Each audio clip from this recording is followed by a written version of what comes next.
Streamed live on Twitch at LordBrandon10. Welcome back, everyone. We are here with another D-Rising video and another This Week in Destiny Rising Twitter. So, with that being said, we're going to go and hop right into this. Game is expected to go offline tonight if you guys are watching this on the 19th or the 20th, exactly at 5 a.m. EST. And this time around, they are estimating that it takes up to 3 hours instead of the regular 4. The compensation for this is going to be the 200 Lumia leaves, or aka Maru leaves, or aka Jaren Ward leaves, if the leaks are correct. Scrolling down, we have new events. Morgan's Hunt is making a return this Friday, the 21st of November. And essentially it's going to be the same go around. You have the waves that you go through. You're going to be competing for the scores. Number 1 is essentially stating that you are going to be giving the 5 high value attempts, which essentially is the keys. You use those daily, you get those daily. That's going to be where the really good loot is. And then after your 5 high value attempts, it will go down to basic rewards until the daily reset. And number 2 is essentially stating that this time around, completing the event challenges is going to give you the Bon Voyage permanent banner draws and the Mobius clusters. Mobius clusters are always great to have, and great that we're getting it. But I would prefer incandescent clusters, but that's what we're getting. I'm not complaining. Number 3 is essentially stating that people who are top 30 will be able to claim the limited time chat frame, and then that's of course going to be 14 days again for that chat frame. And then it also states that people who attain scores of over 30,000 in a single match will earn the base rewards, and that will be issued once the event is settled and done for. Keep in mind that it does point out that you must be a team level 71 or higher to participate, and that you need at least over 30,000 points to qualify for the leaderboard. So two things I want to add on that. You definitely want to be team level 80. I know they cap the activity at a certain power and a certain level, but just going in any higher than you can is greatly recommended, just so that way you're not being power crept by yourself. So always great to make sure you're up on your end, which I'm pretty sure a majority of the game is already. With that, we're going to go into number 2. The second part of Reunion Day is dropping. For those of you who didn't know, we are getting a fishing event that is going to be dropping Thursday the 20th of November. Just to sum this up here is that there is going to be there is going to be a fishing event, and right now in the game you are able to go ahead and buy some of the fishing baits that you're going to be able to need for this event. And doing so, when this drops Thursday, you are going to be able to add the new fish into your collection. And it does state once you reach collection milestones to claim rewards, including a large quantity of origami condors, the event exclusive Skyward Prayer bait and condor messenger bait can be redeemed in limited quantities from the Reunion Day exchange shop. So for those of you who are farming the Reunion Day, which is an exclusive Destiny Rising event, this is going to be right up your alley, and for all of us fishing folks out there. With that being said, we're going to go down to the number 2 of this article here, which is optimizations and adjustments. We have quite a bit of information to cover here. First things first is characters. Improve the mechanics of Jolder's Barrier of Starlight. Casting Barrier of Starlight will instantly fill the magazine of Jolder's submachine gun. The number of Starlight stacks gained when Shield of Starlight passes through the barrier has been increased from 5 to 10. Characters added first-person perspective support from our signature ability, Abyss Engulf. Lightbearers can now edit the ability's casting perspective from the ability upgrade screen, choosing between either always third person and follow curtain perspective. Now, for those of you who don't know what that is, essentially what Abyss Engulf is the shield that Maru places. And so now what they're adding is essentially like what they did with Estella. You're going to have that ability to stay in first person mode while using the Abyss Engulf, which I think is pretty huge. Because if you guys are not familiar, for anyone who hasn't played Maru, the gameplay loop right now is you'll be in first person, because you're always, if you're running your artifacts right, you're proccing your V ability for Abyss Engulf to proc the signature ability on your artifact, then go straight into a GL shot. So having this feature is really nice because now you'll be able to do it all in first person, and that should help with shooting your shots with your secondary signature ability.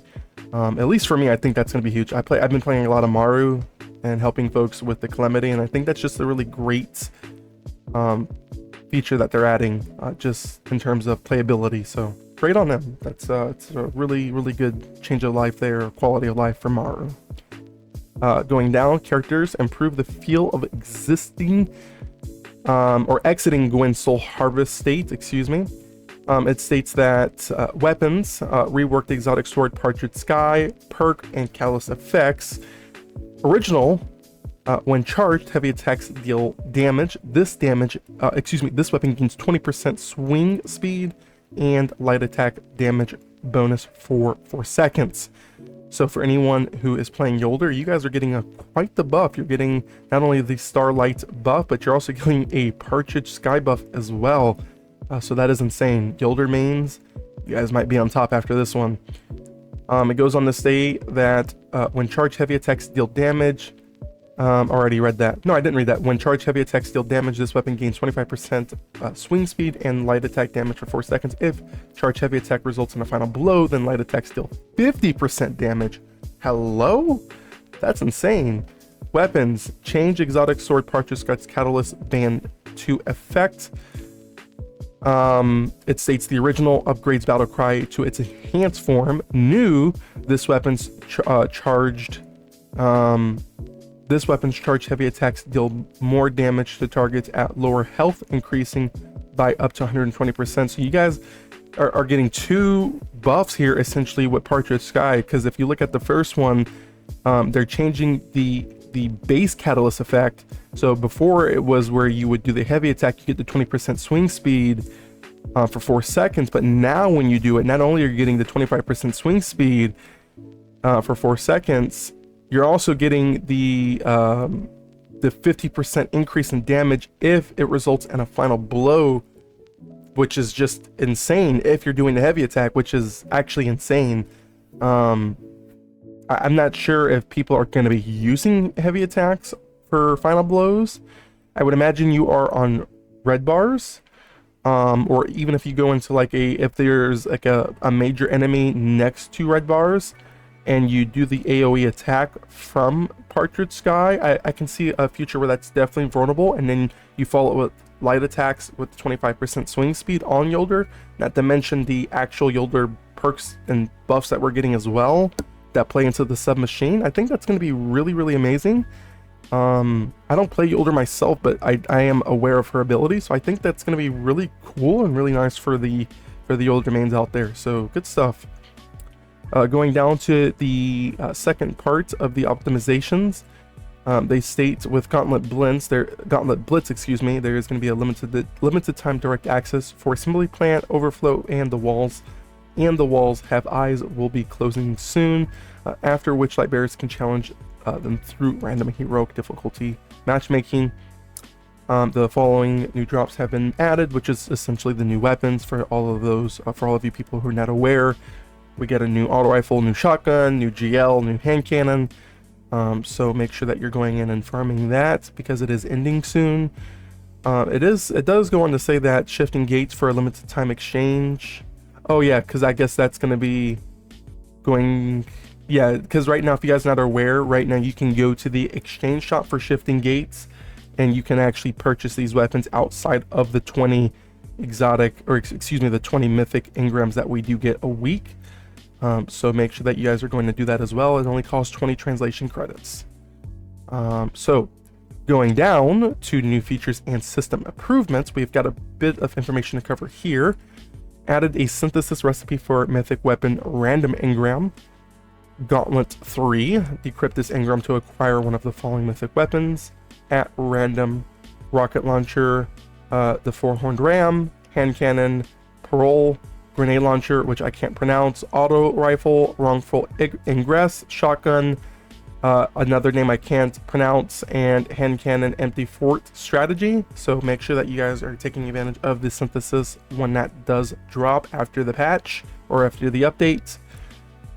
Artifact dismantling, added an auto dismantle feature for artifacts. Select which qualities of artifacts you do not need from artifacts. Dismantle auto dismantle settings. Then any artifacts of that quality will be auto dismantled once acquired. Guys, this is huge. Oh my god, for anyone who is farming the mines, there is no more looking in your inventory to see if this is what you got or if it's terrible. It will be gone. So this is actually really huge. The fact that they're doing this or that they're adding this is actually insane. Really insane. I like that. Weapon dismantling, added an auto dismantle feature for weapons. Select which qualities of weapons you do not need from weapons. Dismantle auto dismantle settings, then any weapon of that quality will be auto dismantled once acquired. Oh, that is also huge. Scenes, added an out of freeze feature. If the system detects you may be frozen, a confirmation window will pop up to aid you. Feedback, they added a feedback submission feature. This can be accessed from the logon screen or settings menu. We welcome you to submit any issues you encounter in game or your ideas to improve the experience here. Characters improve both expressions on the character screen. Den improved the furniture placement experience.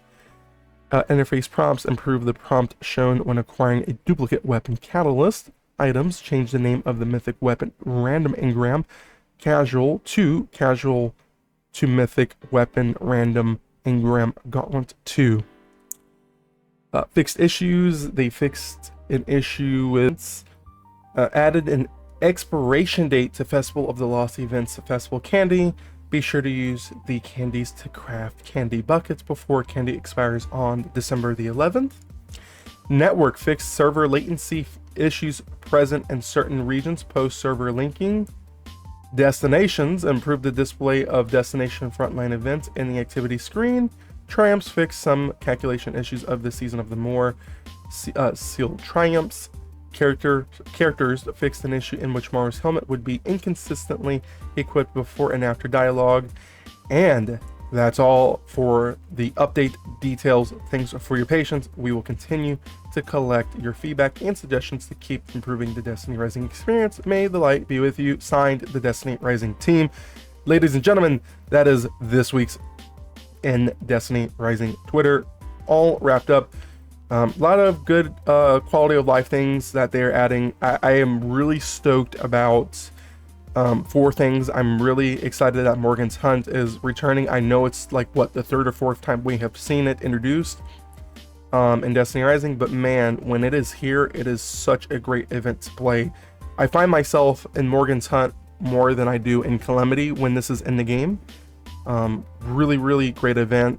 I was number 2 last time until some guy named ES9, never heard of him, I'm just kidding, but ES9 ended up taking my number 2. We actually took it from him, then he took it back, and it was just such a great experience to play Morgan's Hunt. I actually ended up, I think, number 4 by the time ES9 was done last Morgan's Hunt. So it's just a really great event. So I cannot wait for this to be returned.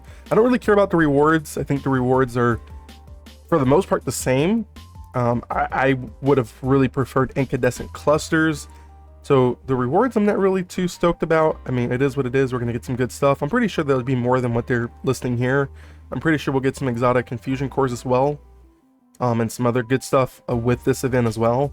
But I'm really hyped for that. I'm really excited about the Jolder. I don't play Jolder myself, but I'm really excited that we're getting the Jolder buffs there as well. As well as the Partridge Sky buffs as well. I think that's going to really play into Jolder's quality of life as well. I don't know, but I think it will. And then I'm also excited for the auto dismantling features for weapons and for artifacts. I think that's going to be really great. Really great for in terms of farming at least artifacts. That's going to be great. So you can go and do endless mines and just speed run your way through and claim tons of artifacts, and it's just going to help the time efficiency in terms of saving. And so I'm really impressed with this. So with that, thank you all for watching this week's in Destiny Rising. For those of you who are needing any help with Calamity, please feel free to join the Discord, and make sure you guys are joining in. We are on the final stretch for this cycle. We're doing helps all night on stream. And with that, peace out, Girl Scouts. Make sure to like, comment, and subscribe. Bye.